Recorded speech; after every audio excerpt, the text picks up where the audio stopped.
ప్రేక్షకులకు నమస్కారం అండి. ఇప్పుడు మన ప్రొడక్ట్స్ అనేయి ఒక్కొక్కటి మంచి మంచి ఒక 2, 3 ప్రొడక్ట్స్ వివరిస్తాను. ఇందులో హెర్బా పవర్ లేహ్యం అనేది చాలా చక్కని లేహ్యం అండి. ఇవాళ ఇమ్యూనిటీ అనేది చాలామంది కోల్పోయారు. ఇమ్యూనిటీ అనేది చాలా తగ్గిపోయిందనమాట ఎంతోమందిలో. 30, 35 సంవత్సరాలు, 25 సంవత్సరాలు ఈ టైంలోనే మేము సంసార సుఖానికి పని చేయట్లేదంటాం. నీరసం అని, కాళ్ళు నొప్పులు, కీళ్ళ నొప్పులు, మజిల్ ప్రాబ్లమ్సు, అలాగే మన పార్కిన్సన్స్ లాంటి ప్రాబ్లమ్సు, పెరాలసిస్, వణకడం, లేకపోతే నడుస్తా తోలడం, అనేక ప్రాబ్లమ్స్ అనమాట ఈ ఇమ్యూనిటీ తగ్గిపోవడం వల్ల. అనేక రకాలైన ఆటో ఇమ్యూన్ ప్రాబ్లమ్స్‌కి కూడా మన బాడీ ఈజీగా సహకరిస్తుంది. అంటే ఇమ్యూనిటీ తగ్గిపోవటం వల్ల ఏమవుతుందంటే, ప్రతి జబ్బు కూడా మిమ్మల్ని అటాక్ చేసేస్తుంది ఈజీగా, చాలా తేలిగ్గా అనమాట. మీలో ఇమ్యూనిటీ పెంచుకున్నారనుకోండి, మీ శరీరంలోకి జబ్బు అనేది రాదు. మనం ఏం చేయాలంటే, జబ్బు వచ్చాక, ప్రాబ్లమ్ వచ్చాక మందులు వాడుకోవటం కాదండి. రాకుండా ఎలా చేసుకోవాలి? రాకుండా ఎలా చేసుకోవాలి అంటే, మన ఇమ్యూనిటీని పెంచుకోవాలి. అన్నిటికంటే ఇంపార్టెంట్ అంటే ఆహారం అలవాట్లను మార్చుకోవాలండి. జంక్ ఫుడ్స్ అనేది తినటం మానేయాలి. బయట నిల్వ ఉన్న పదార్థాలు, బర్గర్ ఉంటుందండి. ఆ బర్గర్ బ్రెడ్ ఎప్పుడో చేసి ఉంటుందది. ఒక 2 రోజులు అవ్వచ్చు, 4 రోజులు అవ్వచ్చు, 5 రోజులు అవ్వచ్చు, 10 రోజులు అవ్వచ్చు. నేను ఒకసారి నెట్‌లో చదివానండి. నిజమో ఉంటుందో తెలీదు.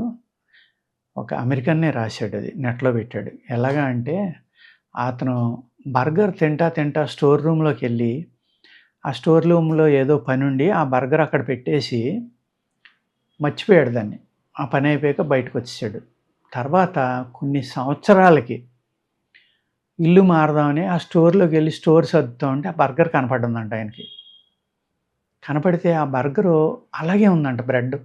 అందులో పెట్టిన ఇయన్నీ కూరలాంటియి అన్నీ పోయినాయేమో కానీ, ఆ బ్రెడ్ అనేది అదే స్మూత్‌నెస్ తోటి అప్పటికప్పుడు చేసినంత ఫ్రెష్‌గా ఉందంట. అంటే ఇక్కడ మీరు ఒక్క విషయం అర్థం చేసుకోవాలి. ఏ ఆహారం అయితే 6-12 గంటలకు చెడిపోతుందో అదే ఆహారం అండి. ఏ ఆహారం అయితే ఎన్ని రోజులైనా చెడిపోకుండా ఉందో అది ఆహారం కాదు. కొంతమంది ఎటకారంగా అడగొచ్చు, బియ్యం ఆహారమే కదా, పప్పులు ఆహారమే కదా, అయి అంతకంటే ఉండవా అని. అంటే మాట్లాడే హక్కు ఉంది కాబట్టి అందరూ అనేక రకాలుగా మాట్లాడుతూ ఉంటారు. అటువంటివి కాదండి. కుక్ చేసినయి, మనం వంట చేసినయి ఏయైతే ఉన్నాయో అటువంటియి అన్నమాట. మళ్ళీ వంట చేసినయి అంటే జంతికలు, అరిసెలు ఇలాంటియి అన్నమాట. మురుకులు ఇలాంటి పదార్థాలైతే అన్నాళ్ళైనా ఉంటాయి. ఏదైతే మెత్తగా ఉండి, ఆ రోజుకి ఆ రోజు తినే ఆహార పదార్థం ఏదైతే ఉందో ఫ్రెష్‌గా చేసుకుని, కూరలుంటాయి అప్పటికప్పుడు వండుకునేయే కదా అయి. ఆ కూర కనుక చెడిపోకుండా 4 రోజులు ఉంది అంటే అందులో ఏదో మిస్టేక్ ఉన్నట్టే లెక్క. అదే ఐస్ ఉన్న ప్లేస్ ఉంటుంది. మంచు బిలో 5 డిగ్రీసు లేకపోతే బిలో 10 డిగ్రీస్ ఉన్న ఏరియాలు ఉన్నాయనుకోండి. ఎందుకంటే మనం ఫ్రిడ్జ్‌లో పెడితే దాస్తే ఆహారం ఎలా నిల్వ ఉందో అక్కడ కూడా నిల్వ ఉండొచ్చు. ఇప్పుడు మంచు ప్రదేశాలు ఉన్నాయి. Antarctica, Arctic. వాళ్ళు ఏదైనా బయటే వదిలేస్తారు. దేన్నైనా జంతువుని గాని, మాంసం గాని, ఇంకోటి గాని బయట వదిలేస్తే అది రాయిలాగా అయిపోయి సంవత్సరాల తరబడి అలాగే ఉంటుంది. దాన్ని మళ్ళీ ఇంట్లోకి పట్టుకెళ్ళి వేడి నీళ్ళలో ఏసి ముక్కలు కోసి వండుకుంటారు. ఆ టైపు డిఫరెంట్. ఇక్కడ మనం ఏయైతే ఎక్కువ నిల్వ చేయకుండా ఫ్రెష్‌గా ఉండే ఆహార పదార్థాలు తినటం, రోజుకి 2 సార్లే ఫుడ్ అనేది తీసుకుంటే కనుక మీకు ఒక 50-70% జబ్బులు అక్కడే తగ్గిపోతాయండి. ఆహారంలో కూడా శక్తి ఉండట్లేదిప్పుడు. ఎందుకంటే భూమిని మనం పూర్తిగా పాడు చేసేసాం కాబట్టి, ఆ భూమిలో ఏమన్నా శక్తి ఉంటే ఆ భూమిలో పండే ఆహారానికి ఆ శక్తి పంప్ చేస్తుంది భూమి అనేది. ఆ మొక్కకు గాని, ఆ వృక్షానికి గాని, ఆ పండుకి గాని, ఆ కూరకు గాని, ఆ ఆకుకి గాని అన్నాటిలికి ఆ శక్తిననేది అందిస్తుందనమాట.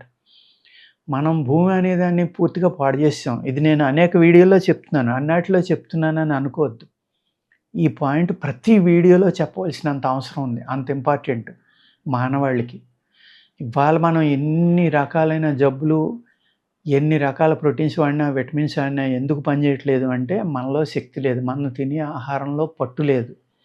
పూర్తిగా మనం గడ్డి తిన్నట్టు తింటున్నాం. దాంట్లో ఏ విధమైన ఉపయోగం లేదు. గడ్డిలోనే అనేక రకాల మినరల్స్ ఇయన్నీ ఉంటాయేమో. అది కూడా ఎక్కడ అడవిలో పండింది, న్యాచురల్‌గా పండిందే. మనం పురుగు మందులు, ఎరువులు ఏసి పొలంలో పండింది ఏదైనా పోయినట్టే లెక్క. అర్థమైందండి? అంచేత అటువంటి ఆటిల నుంచి మనం కాపాడుకుంటా, మనలో నర్వస్ సిస్టానికి శక్తొచ్చి, మన శరీరానికి శక్తి వచ్చి, అనేక రకాలైన ఈ nervous weakness, bones weakness, muscle weakness వచ్చి, జబ్బుల నుంచి మనల్ని మనం కాపాడుకోవాలి అంటే, ఇది హెర్బా పవర్ లేహ్యం అండి. దీన్ని మీరు తప్పనిసరిగా వాడుకోవాలి. మా ఫోన్ నెంబర్‌లు ఈ వీడియోలో ఉంటాయి. ఆ నెంబర్‌కి ఫోన్ చేస్తే మీకు కొరియర్ చేసి మీకు పంపిస్తాం అన్నమాట ఇది.